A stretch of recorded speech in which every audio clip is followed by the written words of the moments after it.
Hi everyone, my name is Josh. I'm not in class today because I got COVID over the weekend, so I'm doing my presentation in a video. So for my project, I chose my hometown of Neunkirchen, which is in Germany. It's right on the border of France and Germany, so it's in the Rhineland. So that's like the part that Germany and France fought over for a while there. So a lot of the industry around that area was focused on coal and steel in the 1900s. So as like the coal and steel industry slowed down in Germany, it's especially like slowed down in the area that I lived. So the town, Neunkirchen, where I lived, the city was basically a huge ironworks. Like you can see it on the right on the top picture. That's the steel works, and then in the bottom you can see in the background with the lights on it.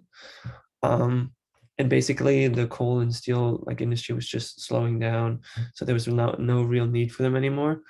And the way my parents described it was that the town was really just dying as the steelworks was shutting down. So then the city came up with the idea to, excuse me, to sell the land, and basically they sold it to this huge shopping center that was built in like I think 1991, and basically it just replaced like all of the steelwork property. Like they just tore it all down and made it the shopping center. And the way my parents described it was um basically the city was dying, and this was like the saving grace, but at the same time it caused a lot of coal miners to lose their housing, and like a lot of like the local streets that had like a lot of the local stores and stuff, um they had to like they over time just started shutting down because there was too much competition from the shopping center.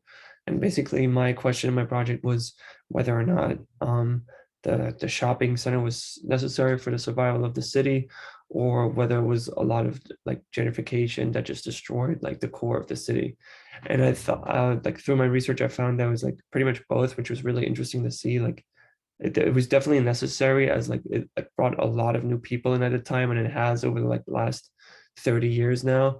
But at the same time it did like destroy some of the parts.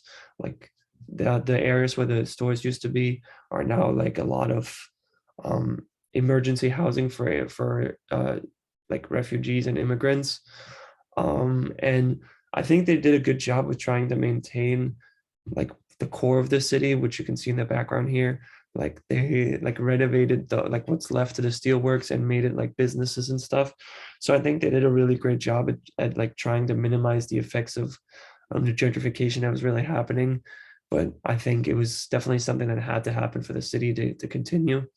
So to tie in with all the other projects, which you'll hear soon, um, I just talked about gentrification. Um, Enclaves applies to the city too, because so in Germany, the small towns are pretty much set around the city, and the small town in Germany is a lot smaller than a small town in the US. So it's like suburbs, but like imagine it's only one grocery store and one school and like significantly less people. And it's like enclaves in the sense that people like wanted to stay out of the city just for safety reasons. And in the old times, because like the air was really bad because of the steelworks. So then they lived in the suburbs and only went to the cities if they needed to. And then segregation really only applies to, like I mentioned, the areas that are now meant for immigrants and refugees. It's because like the places are really run down just because they haven't been taken care of in a long time. So there's a lot of segregation, like people living on those streets specifically because the streets are bad. And yeah, that's pretty much about it for my project.